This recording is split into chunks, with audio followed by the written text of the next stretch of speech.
जय गो माता, जय गोपाल, जय हो जय हो।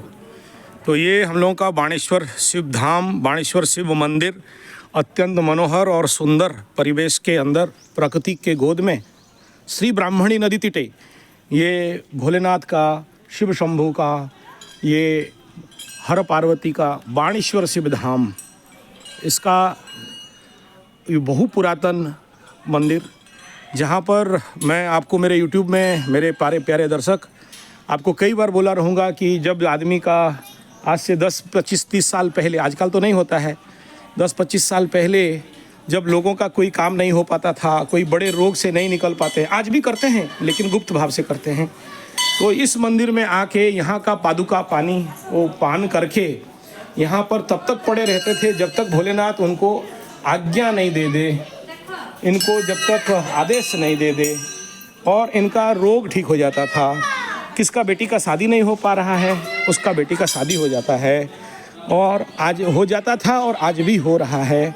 और ये बाणेश्वर धाम का, भोलेनाथ का, शिव शंभू का सबसे महानतम हमारे पश्चिम उड़ीसा का पीठों में से एक पीठ है।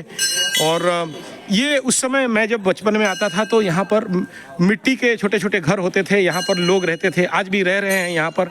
देखिए, जो लोग अधिया पड़ना बोलते हैं, यहीं खाना बनाते हैं, यहीं खा के यहीं पर पड़े रहते हैं। और भोलेनाथ का जब आदेश हो जाता है तो फिर अपने जीवन का जो भी समस्या है उसका समाधान करके फिर वो लोग निकल जाते थे। कोई 21 दिन तक, कोई 24 दिन तक, कोई 25 दिन तक, ऐसे वो लोग यहाँ पर आके अपना पूजा पाठ, हवन कीर्तन और यहाँ का पादुका को पानी पीते थे, और आज भी पीते हैं। तो ये ऐसे महानतम शैवपीठ में से एक पीठ है। लोग यहाँ पर रह के साधना, तपस्या, पूजा पाठ इत्यादि करते हैं। तो it's a very important and auspicious place. और यहाँ पर हमारे राउरकेला से 60 किलोमीटर दूर, संबलपुर से 150-160 किलोमीटर दूर, झारसुगुड़ा से भी। तो ये अशोक का गछ है, सीता अशोक। तो ये बाणेश्वर धाम है। कितना भी गुणगान करूं इसका कम है।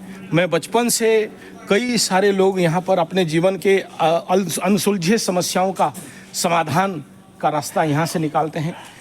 तो ये जो यहाँ से पादुका पानी आता है, इस पादुका पानी को पी के यहाँ पर जो तपस्या करता है, अपना साधना करता है, अधिया पड़ता है, उनको यहाँ वो केवल पादुका, भोलेनाथ का पादुका पान यानी उसी को पी के उनको रहना होता है। तो ये एक प्रमुख साधना स्थली भोलेनाथ का साक्षात। और कई सारे लोग, मेरे पिताजी भी यहाँ पर 45 दिन ठहरे थे, उनका जब समस्या था तो समाधान हुआ है। हर प्रकार का समस्या, सोचिए, किसी का बेटी का शादी नहीं हो रहा है, किसी का रोग नहीं छोड़ रहा है, कोई ऋण में डूबा हुआ है, किसी का पैसा का कमी है, किसी का दरिद्र दोष लगा है, तो किसी को एजुकेशन, किसी को नौकरी, हर प्रकार का समस्या, कोई ऋण में ग्रसित है। अच्छा, यहाँ ये जो पत्थर देख रहे हो, ये मिट्टी के अंदर से यहाँ निकला हुआ है। मतलब कोई इसको 1200-1300 साल पुराना का मंदिर बोलते हैं। उस समय जब ये भग्नांश यहाँ से निकला हुआ है, तो उस समय का ये सारा मूर्ति इसको कलेक्ट करके यहाँ पर रखा गया है।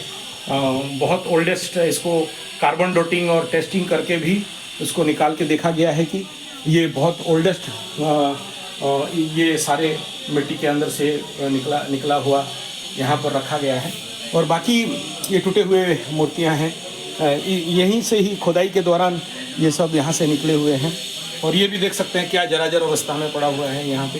तो और इस मंदिर का पुरातन कितना है, इसको कई सारे, कोई बोलता है 1300 साल, कोई बोलता है 14 साल। हालांकि ये जितने भी आर्किटेक्ट देख रहे हैं, ये कुछ 50, 60, 70 साल के अंदर बनाए गए हैं, रिकंस्ट्रक्शन किया गया है।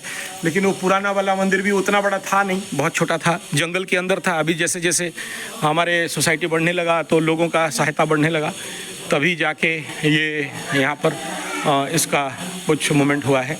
कुछ अच्छा ऐसे आप चक रंगीन कलर देख रहे हो। Otherwise very oldest temple of Paschim Orissa. So आप लोगों को यहाँ जैसे सब आते हैं तो मेरे पास जो भी भक्त लोग आते हैं तो यहाँ लेके आता हूँ। देखिए ये यूएसए से हमारे मित्र लोग आए हैं।